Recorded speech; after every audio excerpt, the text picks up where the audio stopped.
మన క్రియల ఫలము తప్పనిసరిగా మనం అనుభవించాల్సి ఉంటుంది. అందుకే రక్షణ పొందినోళ్ళు పొందనోళ్ళు. పాపమే మన పథ్యం, పాపమే ప్రధాన సమస్య, పాపమే మన దరిద్రం. నువ్వు ఆ వాస్తుల దగ్గరికి పో, క్రైస్తవ పూటకు పుట్టి క్రైస్తవుడు అయి ఉండి నువ్వు సిద్ధాంతాలు పాటిస్తావో, నవగ్రహాలు తెచ్చి ఇంట్లో పెట్టుకుని రోజు దండాలు పెడతావో, నువ్వు ఎన్నిసార్లు గుండు కొట్టించుకుంటావో, ఎన్ని గుళ్ళు తిరుగుతావో తిరుగు, నీ దరిద్రం చచ్చినా పోదు, గ్యారంటీ. నువ్వు కార్డు తెచ్చుకుంటే రాసి స్టాంపు కూడా వేసిస్తా, పోదు. ఎప్పుడు పోయిద్దంటే నేను చెప్తున్నా, నీ మీదున్న పాప భారం తొలగాలి ముందు.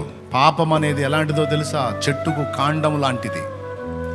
దాని నుండి వచ్చే దుష్ఫలితాలు కొమ్మలు లాంటి. ఎవడి దగ్గరికి పోయినా కొమ్మలు కట్ చేయడానికి ట్రై చేస్తాడు, కాండం అక్కడే ఉంటుంది, మళ్ళీ ఉత్పత్తి స్టార్ట్ అవుతూ ఉంటుంది, నీ కర్మ అంతే కాలుతుంటుంది.